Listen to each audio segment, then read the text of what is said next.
Hello and welcome home.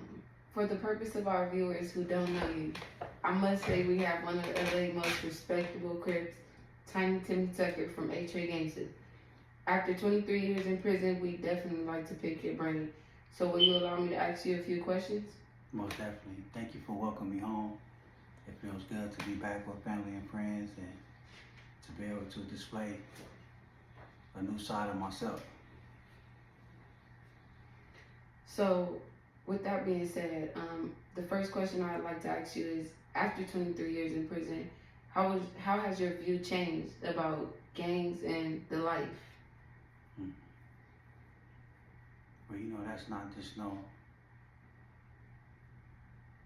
question one can just like respond to quickly about. So let me give it some thought because anytime you put your life into something like, it stains your heart, you know.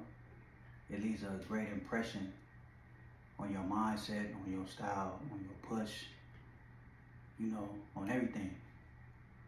Um, when I first became a member of the A-Trey Gangsta Crips, the thing that attracted me to the A-Trays was the friendship, the brotherhood. You know, I was taught that in order to be a Crip, you had to believe in friendship. You know, your homeboy was a term of endearment. I know your mom, you know my mom, I know your sister, you know my sister.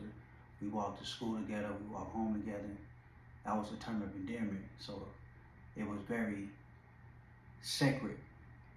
You know, the friendship was sacred. So it was never, uh,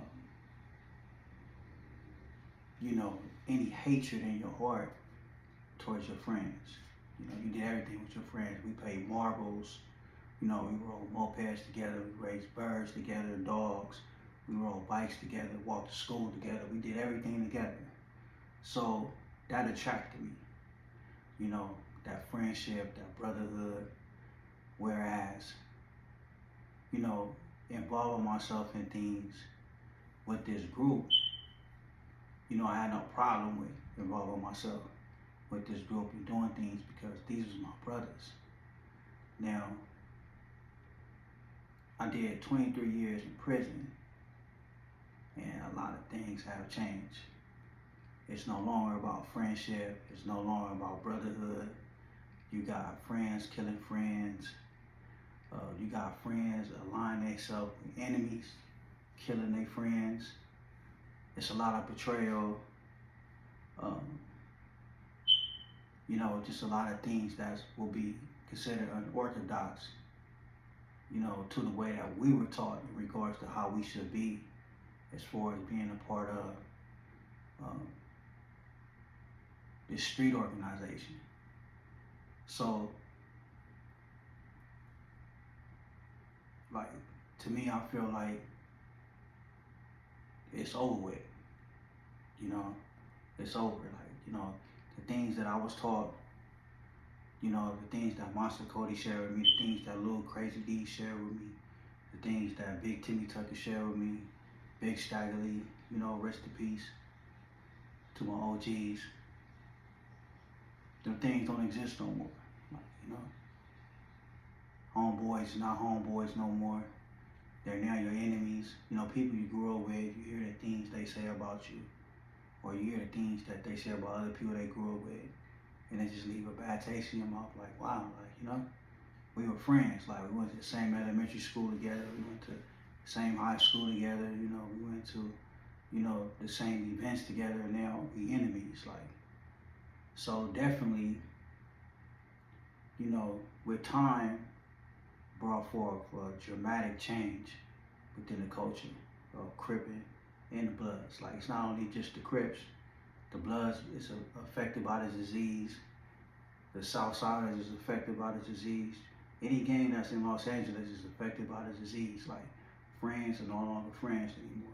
Your enemies are now your friends, and your homies is your enemies. So when you got that type of reality, then something terribly has went wrong. So my views have totally changed when it comes to the life, gangs, and culture.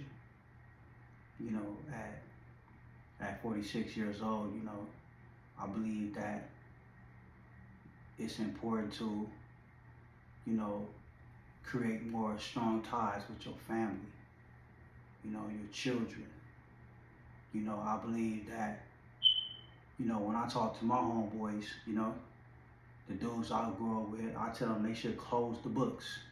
They shouldn't even initiate nobody else into the H-Ray Gangsta Crips, because while we want to rob the next generation of a better future, like we didn't have a bad future. There's been a lot of pain, a lot of death, a lot of misery. You know, when I got sentenced to prison, I was sentenced to prison with 2 life sentences. That means I was condemned to die in prison. But by the grace of Allah, my life sentence was overturned and I was able to return back to society with my family and my friends. But like at this point, it's no need to try to encourage anyone to believe a lie. Like, you know, at this point it's a lie, because it's not about friendship no more. It's not about brotherhood. You know, other things have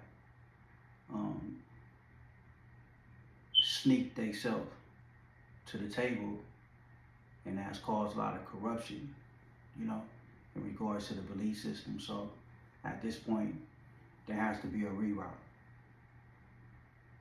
There has to be a reroute, you know, because,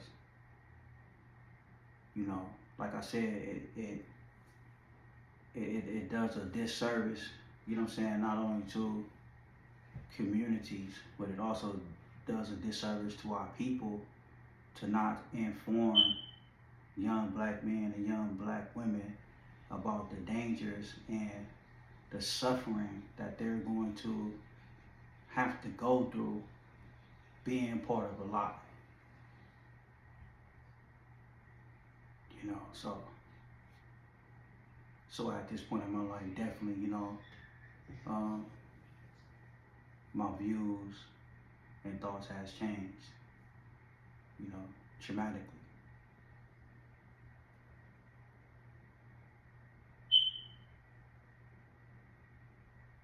So with that being said,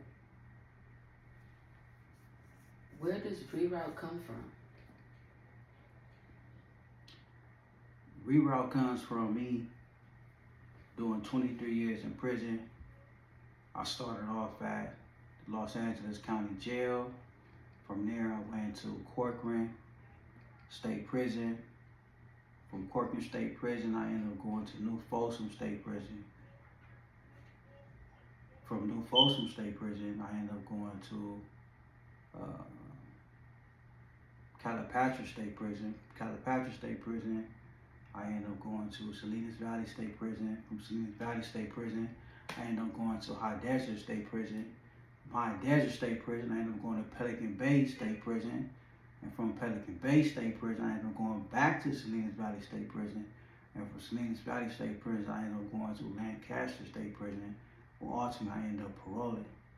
So being at all these different prisons, all these different plantations, you know, that I was at, every prison I went to, I seen how the minds of black men, Hispanic men, white men were just corroded, you know, with unrealistic things that continuously, you know what I'm saying, allow me to ask myself, like, what are we doing? Like, this don't make sense. You know, so that's where reroute come from. It comes from, like, me having a sense of understanding to understand that we have to be doing something different at this particular point in our life, because this is not making sense. You know, walking the track, walking the yard every day, remixing the same stories over and over again. Like, you see brothers get out, they come right back within months, you know, because they haven't did the necessary work that was needed for them to do to come out of the trauma, come out of the suffering, come out of the pain, come out of that mindset that will lead them back into that same position that they was in. So that's where reroute came from. You know, seeing all the suffering and pain that these men was going through, you know, fathers, sons, grandsons. And I asked myself, like, man, it has to be something different, because if I'm telling myself that I'm a real nigga, why would a real nigga want to continue to suffer? Why would I want to continue to embrace pain if I'm a real nigga? So that's where reroute come from. It come from me understanding that suffering is not needed at this point, and something else must be done.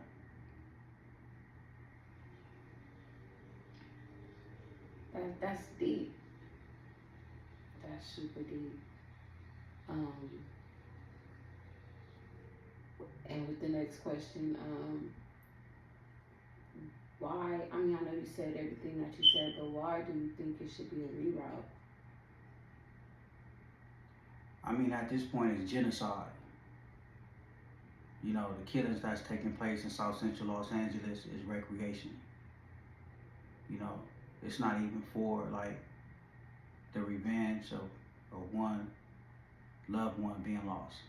You know, when I was actively involved in the HA Gangsta Crips, and enemies came through our territory and shot one of our homeboys or assaulted one of our homeboys, and we went on a war party campaign, that was for revenge. You know, you hurt my homeboy, so now we finna go out and hurt your homeboy. It was an eye for eye. Like, you know, at this point, it's like you got individuals, they bored, they smoking, they drinking, they don't got nothing to do, so it's like, let's go kill somebody. Let's go harm somebody. And to me, it's like, that's an undeserving death. To kill somebody that don't deserve to die, there's no honor in that. You know, you put in work to revenge your loss. You know, you get cracking, you know what I'm saying, based on the assault that took place within your territory. Like, so just to be harming people, that's not gangster. There's no honor in that. You know, so at this point, it's genocide. Like, so all we doing is doing our biggest enemy, you know, those who hate us as a people, those who hate our race, those who want to keep us stagnated. We just doing them a favor, because now it's recreational killing. Like, we just killing each other just because. And to see that, you definitely have to be woke. So I totally understand that. So who you think will benefit from reroute? Well, you know, at this point, like I mentioned earlier, like I was saying, like, you know, I believe that the book should be closed. I believe that cripping or being a blood, that's not for everybody. You know, we realized that when we was in prison, and a lot of homeboys, you know, didn't meet the criteria, so they had to go to what we call sensitive need yards, or they had to go to protected custody yards, because they didn't meet the criteria or the standards of, you know, crip policies or blood policies. So that tells you right there, like, you know, when I was in prison, that allowed me to understand that, you know, everybody not meant for this particular type of life. You know, sometimes people make bad decisions based on, you know, the different circumstances or different things that's going on within their household. You know, a person might be going through something with their father or their mother, and the communication is incorrect, which leads to this child looking for answers to the wrong people. And then when you look for answers with the wrong people, wrong decisions are made, which ultimately leads you to be a part of something or caught up in something that you really ain't feeling, like it really ain't you, right? And so now you in too deep, but the first opportunity you get to get out of the situation, you do. And that's what leads to dudes, you know, snitching, That's what leads to dudes betraying their friends. That's what leads to dudes not meeting the standards and they tapping out, you know, because it's like they didn't really want to be a part of this from the beginning, but they had no choice, you know. So going back to what I said earlier, this life and that life isn't for everybody. And so the dudes that's recruiting or the dudes that's trying to encourage or influence individuals to get with the get down, they already know they not with that type of life, because you shouldn't have to pressure nobody. You shouldn't have to beat nobody up to be a part of something. You know, we used to be aggressively pressing our homeboys to join. Like, you know, now that I look at that, it's like, this dude wasn't even with it. Like, why was I pressuring him to be a part of something he really didn't want to be a part of? You know, so that lead to betrayal, you know, because now it's like, you know, you have resentment towards me because now I done beat you up. We done got in the box. I done put hands on you, you know, following standards of protocol, you know, to see if you got the heart, to see if you meet the criteria to be part of what we got going on. But now you got resentment towards me because I done gave you a black eye or bust your lip, but you giving me that and you telling me it's cool, but deep in your heart you ain't feeling me because you like, you embarrass me. Because you came in with the wrong idea. You're not even looking at it like, this is a warrior code. Like, so it's nothing. We get in the box, we get cracking, and then we brothers. Like, you ain't even looking at it like that. So first opportunity, something go haywire or something go wrong, you can't wait to tell them because you don't like me anyway. Because I bust your lip or I gave you a black eye. So at this point in the game, like, you shouldn't have to influence nobody. You shouldn't have to pressure nobody to be a part of something that they don't want to be a part of. You should give dudes the opportunity. If they want to play sports, if they want to get a good education, let them do that. Every black person don't have to be from a gang. You know, a person should have a choice in regards to what they want to do in their life. Like I said, everybody's not meant for this particular lifestyle, because at the end of the day, this is what I learned. Everybody got haters. God got haters. Even the devil got haters. So whether you're doing something good, whether you're doing something bad, somebody gonna always have something to say about you. But the most dangerous person to have next to you is a person who envies you, because this person knows you. They know your first name, they know your last name, they know the foods you like, they know who your mom is, they know who your children are. These are the dangerous people. And you don't realize who these people are until it's too late. So to go into things prematurely and not have a full understanding of what you're doing can lead to a very detrimental situation. So this thing that, you know, individuals been doing, it ain't what it is, like, you know?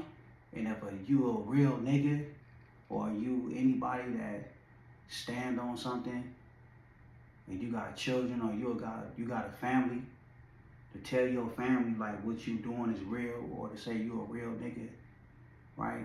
But you know, you got individuals around you as a part of your circle of trust, right?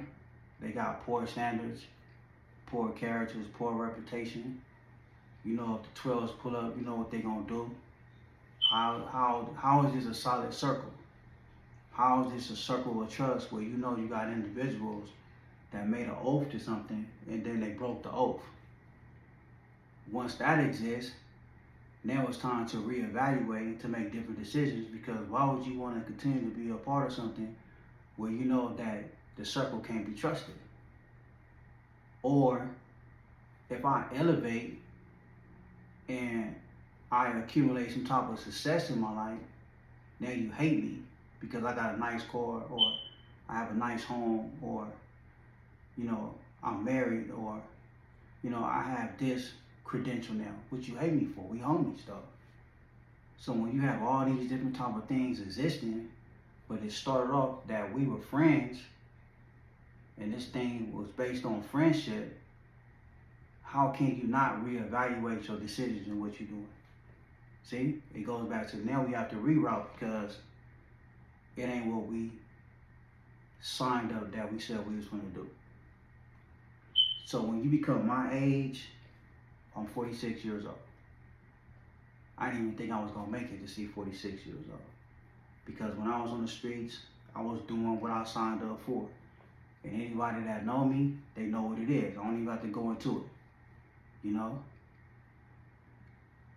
So I didn't even think I was going to make it to see my age.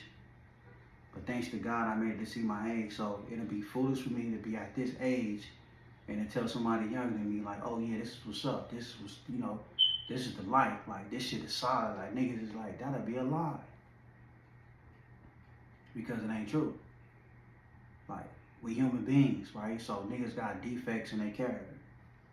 You know, we all have impediments. And not only that, like, we dealing with childhood traumas that causes mental illness. A lot of homies is mentally ill and don't even know it because they haven't took out the time to address the issues of abandonment or child abuse or sexual assault or whatever it is that they went through as a child. They haven't addressed it. So you know they growing up to be an adult and they predators or they perverts or they abusers or you know they bad husbands and they bad fathers because they didn't address the trauma that took place in them while they was a child. So they don't even know that they suffering from mental illness. Their mind is not healthy. So all they doing is producing unhealthy realities because they don't even know how to address the issues that they feeling.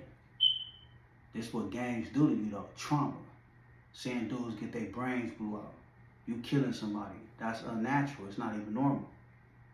And like I tell my homies all the time, like, what makes you think you're gonna kill people, cause havoc and destruction to people, and you think like it's not gonna return to you? That's karma. Like, you know, I see the curse on my homies. They trade gangsters, like, we done lost so many homies within the last 10 years, it's ridiculous. Like, but A-Trade Gangsta has always been a war set. A-Trade Gangsta has never been a money-making set. We has always been a war set. We're known because our infamous war with the Rolling 60 Crips. So our homies have always been riders, front line, putting in work. And so that led to the curse. This homie dying, that homie dying. This homie dying from this homie dying from that, this homie dying from that, this homie dying from that, this homie dying from that. Because you live by the sword, you die by the sword. So when you have all of that going on, along with personal trauma, spiritual illness, for me to tell somebody, 21 years old, 16 years old, and I'm 46 years old, that this is the life you want to live, then that'll be foolish of me. When I should be telling them, like, you need to reroute.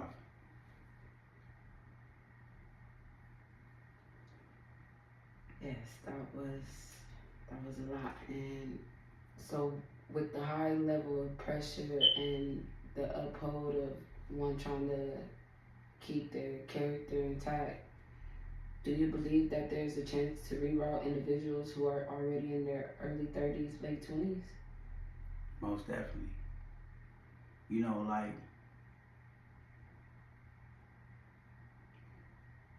you know, a lot of homies, you know, like, they push away from religious tenets due to the fake people they have came in contact with that claim to be religious. You know, that's why it's always a danger in, you know, placing a title on yourself and you haven't corrected certain behaviors within yourself and you trying to be a role model for somebody, because once that person see that you saying that you a pastor or you saying that you Muslim or you saying that you this, but you still drink or you still do that, it's a turn off. Even if this person wants to change or the person don't want to change, it gives them an excuse to not to change. So, but within everyone's heart, You know, being that we was created by God, you know, in everyone's heart, there's a sense of change. You know, there's a sense of wanting to be upright. You know, so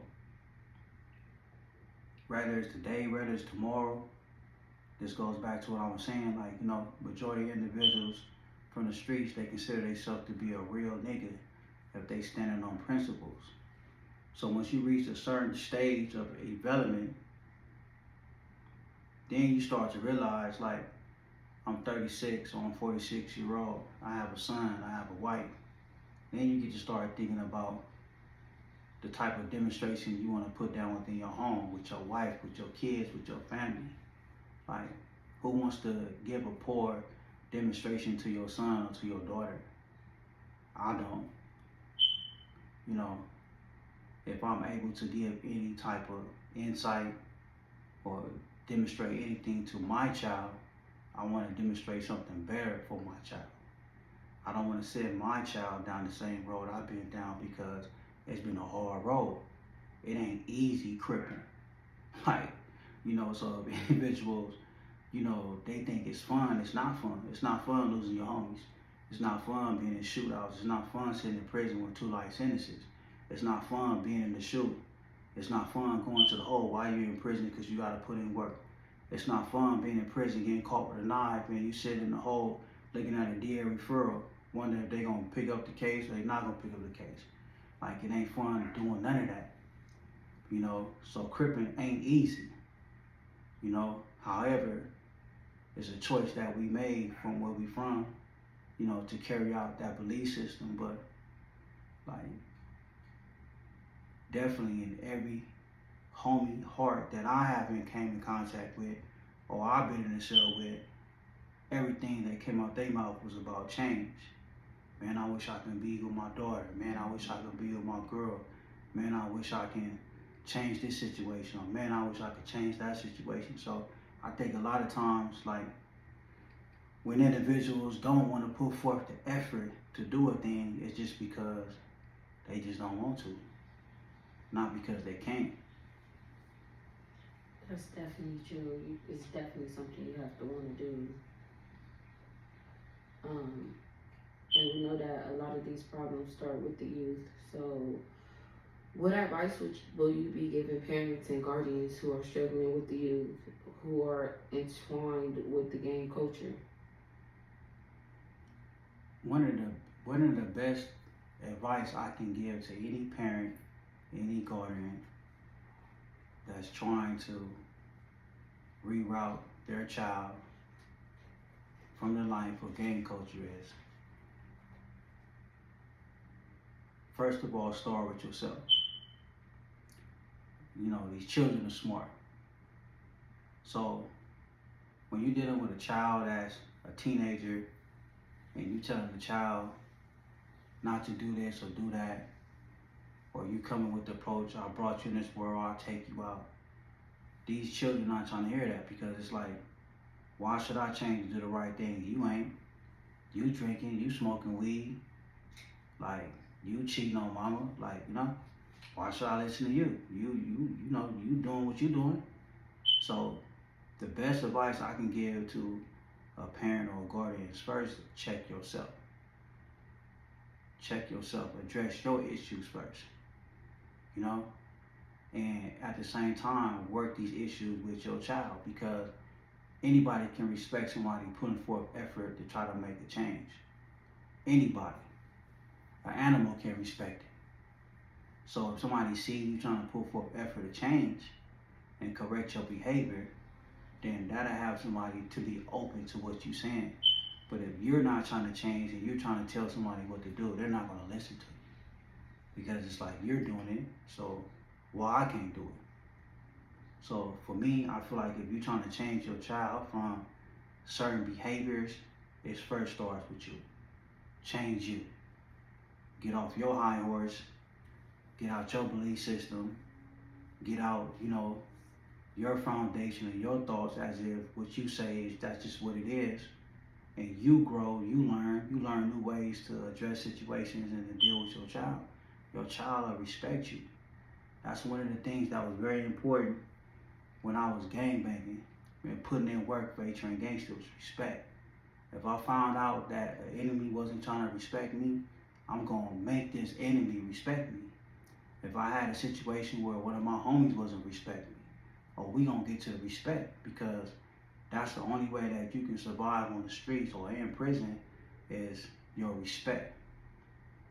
So what's greater of a respect than to know your child respects you? Like, that's a beautiful thing when your child respects you or somebody in your family respects you. Because nobody respects anyone just to respect them. There's a reason why a person respects you. So that would be my advice to a parent or guardian or somebody that's trying to save their child from genocide or, change their child from going down the wrong path. Is first check yourself before you try to check your child or the person that you parent. I think that's the best advice that can be given. I do want to thank you for being here today. It's an honor to be able to have had this conversation with a survivor like yourself. We do look forward to having many more talks with you as we continue to wish success in your endeavors. Peace. Peace.